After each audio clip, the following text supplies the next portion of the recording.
আনন্দ বাংলা, আমরা নিরপেক্ষ নই, মানুষ ও সমাজের পক্ষে।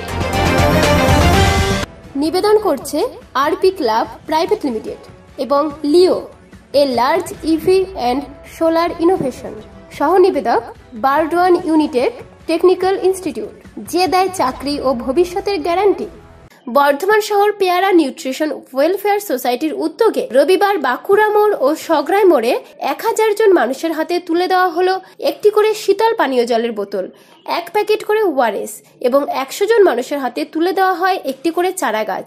এই নিয়ে টানা 3 সপ্তাহ বর্ধমান শহর এবং শহর সংলগ্ন গ্রামগুলিতে সোসাইটির এমন মানবিক প্রয়াস লক্ষ্য করা গেল।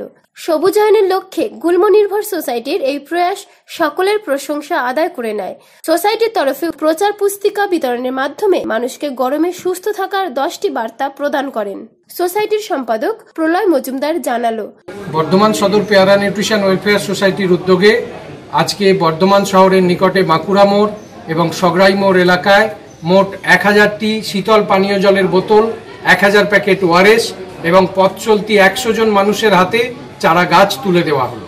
যেভাবে এই গরম বেড়েছে, যারা জীবন জীবিকার প্রয়োজনে রাস্তায় নামছেন তারা নিদারুণ কষ্টে আছেন এবং সেই কষ্ট কিছুটা স্বস্তি দিতে আমাদের এই উদ্যোগ, যেটা আমরা আজকে নিয়ে মোট 3 সপ্তাহ ধরে চালিয়ে যাচ্ছি। প্রথমত আমরা বর্ধমান শহরে এই প্রোগ্রামগুলো আয়োজন করছিলাম, এখন আমরা গ্রামাঞ্চলেও এইভাবে সাধারণ মানুষের কাছে শীতল পানীয় জল এবং তার সঙ্গে ওআরএস, যেটা এই গরমে বডিকে রিহাইড্রেট রাখার জন্য ভীষণ রকম দরকার, সেগুলো আমরা মানুষের কাছে প্রদান করছি। তার সঙ্গে আমরা চারাগাছ বিতরণও শুরু করেছি, কারণ এই বৃক্ষ সৃজনের মাধ্যমে বা সবুজায়নের মাধ্যমে আশা করি আগামী দিনে আমরা এই গরমের পরিমাণ অনেকটাই কমিয়ে ফেলতে পারবো।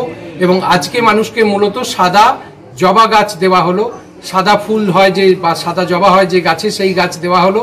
কারণ হচ্ছে এগুলো গুল্মজাতীয় গাছ, বেশি জায়গা নিয়ে বড় হয় না, কিন্তু ডালপালা যথেষ্টই হয় এবং সবুজের একটা ঝোপ তৈরি হওয়ার কারণে এরা বাতাসে অক্সিজেনের পরিমাণ অনেকটাই বাড়াতে পারে। আরও সুবিধা হচ্ছে, যারা এটা যাদের হাতে তুলে দেওয়া হলো তাদের সকলকে অনুরোধ করা হলো যে গাছ বড় হলে যেন 5টি ডাল প্রতিবেশীকে দান করা হয়। পূর্ব বর্ধমান থেকে দেবাশিস ঘোষের রিপোর্ট, আনন্দ বাংলা।